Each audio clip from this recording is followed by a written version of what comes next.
Tom Nash and Financial Education are two stock market and investing YouTubers that have hundreds of thousands of subscribers, and I thought it would be interesting to compare their style as well as their record to see who provides better advice when it comes to investing in the stock market. Now, when it comes to comparing the record of these two stock market YouTubers, I actually watched every single video they published from January 1st to March 31st of this year. And in those videos, anytime they said they were buying a stock or feeling bullish about a stock, I recorded that data into a giant spreadsheet that over time updates and keeps track of what the return on investment would be if you actually invested on every single stock tip they provided in the first quarter of this year. Now, bottom line up front, if you just came for the key takeaway, right now, as of the time of this recording, my data shows that Financial Education stock picks from the first quarter of this year have an ROI of around 13%, whereas Tom Nash's stock picks have an ROI of negative 8%. Give or take a couple of percentage points because this is updating in real time. Before getting into the spreadsheets though, and breaking down the specifics of the data and the types of companies that they suggested that led to those ROIs, I want to just briefly talk about their style, how they research their stocks, and how they come to the recommendations that they make. Now, this is the qualitative part of the comparison between these two stock market YouTubers, but from what I can tell in all the videos that I've seen, Tom Nash has a more analytical and data-driven approach to looking at and then recommending stocks, whereas Financial Education Jeremy seems to have a bit more of a surface level analysis, and I believe that his stock picks or recommendations are based slightly more on qualitative elements of due diligence or analysis, like looking through the news and finding potential catalysts. To show you a clear comparison of what I'm talking about, I'm first going to show you a short clip of Tom Nash talking about the financials of a company and then walking through a DCF or a discounted cash flow model. And then I'm going to show you a video of how Financial Education Jeremy talks about stocks, and you can see that he does delve into the data a little bit, but it's not quite on the same level as Tom Nash. Check it out. Okay, so these are the highlights for Fortinet. Before we dive deep, let's look at the main numbers. It's a $45 billion company, very low short interest, 1.5%, extremely low, and it had a 104% run up over the course of the past year. And if you look at the growth pattern, this is where you see where they move more to software from hardware, because you can see the growth is definitely there. 20% this year, expected to remain course next year. EBITDA growth is out of this world even for next year. And now let me show you this DCF. Now this DCF is based on a 35% annual growth presumption for the next 5 years for this company. We're looking at a 10% discount rate, 4% annual rate, and an 18% EBITDA multiple. And what we have here is the total valuation of $260 blended rate. Alrighty guys, first stock up here of the bunch. You guys might be able to guess this one, okay? You might be able to guess this one. Yes, it is Corsair Gaming, CRSR. Extremely high probability this stock is exponentially higher in 3 years from now and 5 years from now than it is today. And that's why I'm adding these shares aggressively and not just sitting on my hands in the situation, okay? Corsair Gaming, we're at a forward P of about 15-ish, right? 24% revenue growth in the last quarter. Market cap on this stock, yesterday was trading about, even this morning, it was trading about $2.5 billion roughly on the market cap, okay? The company's on pace to do $2 billion of revenue this year, if not more than that. Elgato's business is booming, and the company is innovating at an extremely rapid clip. A final point I want to make here is that Tom Nash actually has credentials. He says he has an MBA and a law degree, and he actually worked as a senior financial analyst for a number of years, whereas Financial Education Jeremy doesn't appear to have that same background. Now, that doesn't necessarily mean that his recommendations aren't going to be as good, and in fact, when we look at the data that I've collected, you'll see that he's performing much better than Tom Nash did in the first quarter of this year. It's just something to keep in mind. Now, with that out of the way, let's dive into the spreadsheet. All right, here we go. I'm gonna start with Financial Education and then move on to Tom Nash. Now, as you will see, my beard is a little bit longer and I'm wearing a different t-shirt, and that is simply because I recorded the first part of this video a couple days ago and had to come back today to update the spreadsheets and to record this portion of the video. And just to be as upfront as possible, there have been some slight changes to the overall return on investment of both of these YouTubers. So currently Financial Education is sitting at around plus 15%, and Tom Nash is up to just negative 6%. So the differential is still about the same because there's been a plus 2% increase in the total ROI for each of these YouTubers. With that said, let me explain the spreadsheet really quick. So the left-hand column shows the ticker symbols of the companies that either Financial Education or Tom Nash recommended. And the date recommended column here, column C, shows when the video was published to YouTube. Now the purchase price column is one of the more important ones in my opinion. And so this reflects the closing price of that ticker symbol on the day that the video was published to YouTube. Or if the video was published on a weekend or on a public holiday when markets weren't open, then it reflects the closing price of the next trading day. I fully realize that if you watch these videos on a different day and decided to purchase the stocks then, you might have gotten a different price. Also, if you're a member of a Patreon or a private stock group and you get early access to some of these picks, that could of course change the data. But I use the exact same methodology to calculate each of these data points, so we're comparing apples to apples, and it will be an equal comparison between these two YouTubers. The final three columns are pretty simple. Column E just shows the current price of that ticker symbol using a Google Finance function, and then column F and column G show what the gain or loss would be on that investment. So in column F here, we're looking at if you had invested $100 at the closing price on the day the video was published, what would that $100 be worth? And then the final column is just showing the plus minus in terms of a percentage return on investment. So for financial education, there's a couple of key points that I want to highlight and then compare to the record of Tom Nash.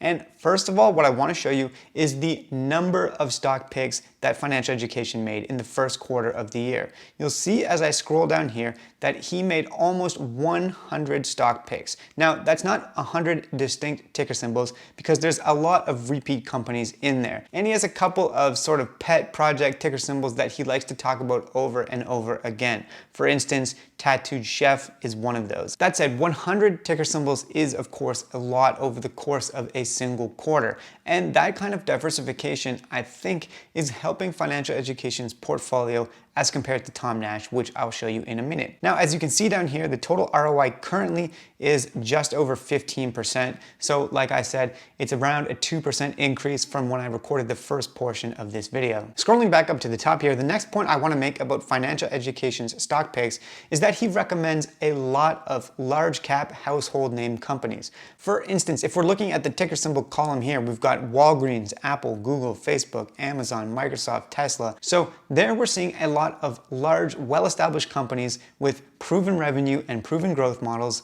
that are in some cases paying regular dividends year after year after year.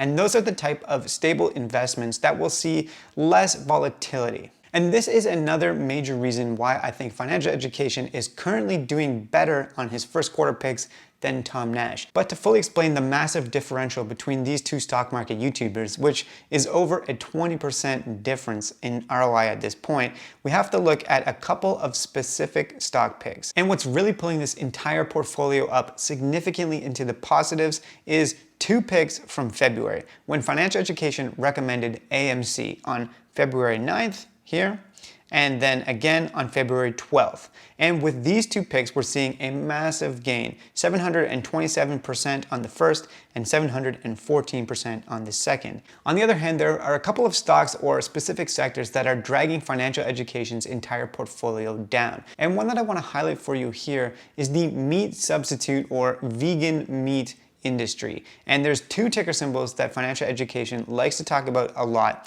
and made a number of recommendations in the first quarter, and that's Tattooed Chef, or ticker symbol TTCF, and the other one is Very Good Food Company, or ticker symbol VRYYF. Now, in pretty much every instance that I can tell, if you had bought into Tattooed Chef or Very Good Food Company on the date that financial education published a video saying that he liked the stock, you would be down. A lot of the Tattooed Chef stock picks are down around 20%, and the Very Good Food Company stock picks are down between 40 and 50%, which is pretty significant. Now, of course, there's a lot of other ticker symbols in here, and there's a lot of interesting things that we could talk about, but in the interest of not having a 30-minute video, I'm going to leave it at that for now. The basic takeaway is that whenever financial education recommended these sort of blue chip stocks, those ones appear to be doing very well, as well as, of course, those moonshot AMC stock picks.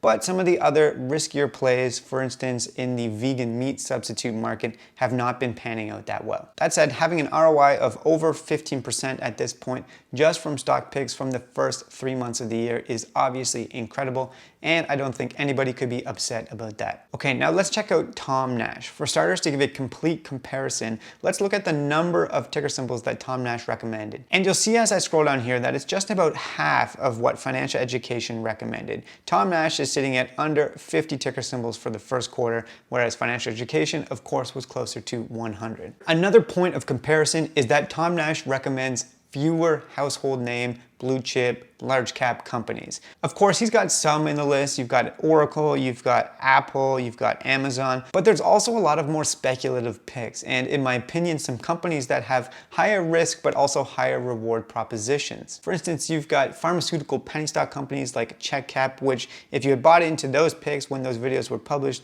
wouldn't currently be doing too well. And there's a lot of tech companies in this list here. You've got EV companies, you've got companies like Palantir, which produce AI-powered platforms to analyze data, and then you've got some cybersecurity platforms and some streaming platforms and so on and so forth. Something else to mention is that there's less diversification in here, not just because there's fewer ticker symbols and fewer videos that were made recommending different companies, but also because Tom Nash focused more heavily on a couple of specific companies, for instance, Tesla and Palantir. And in the first 3 months of the year, Tom Nash made a number of videos recommending both of those companies. And you'll see as I scroll down here, there's a lot of PLTRs that pop up one after another. And these are all currently down, which is of course going to bring the portfolio down. And that lack of diversification partially explains why Tom Nash's ROI is currently at around -6% as opposed to Financial Education's +15%. The best success story from Tom Nash's picks is Fortinet, or ticker symbol FTNT, and you can see that currently if you had bought in on the day that that video was published, you'd be up just under 100%. And Fortinet is a cybersecurity company. And the worst performing stock that Tom Nash spoke about is this one here, Desktop Metal, or ticker symbol DM, which is currently down just under 75% since February 14th when the video was published where Tom Nash spoke about it. And you could have bought shares in that company on that day at $31.74, and it's currently trading at $8.24.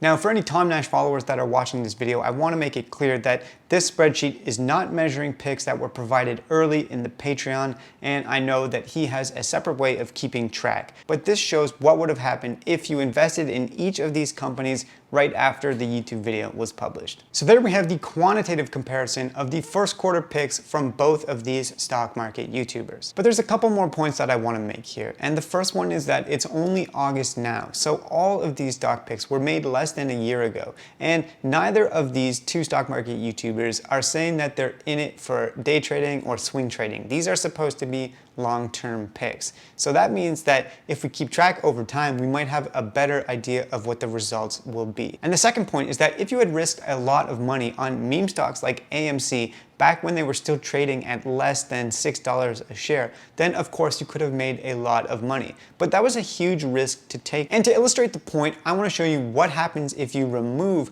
those two AMC picks from Financial Education's spreadsheet.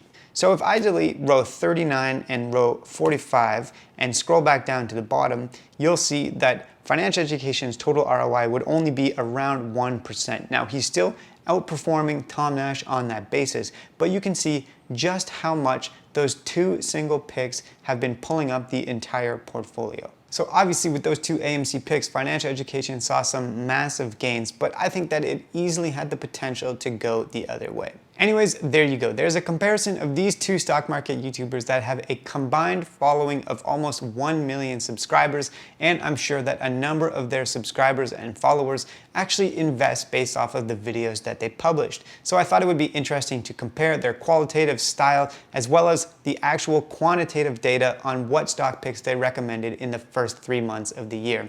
I hope you enjoyed it. I hope you found it useful. And if you want to see more content related to personal finance, investing, as well as starting a business, then please don't forget to drop a like on the video and subscribe to the channel. I will see you next time.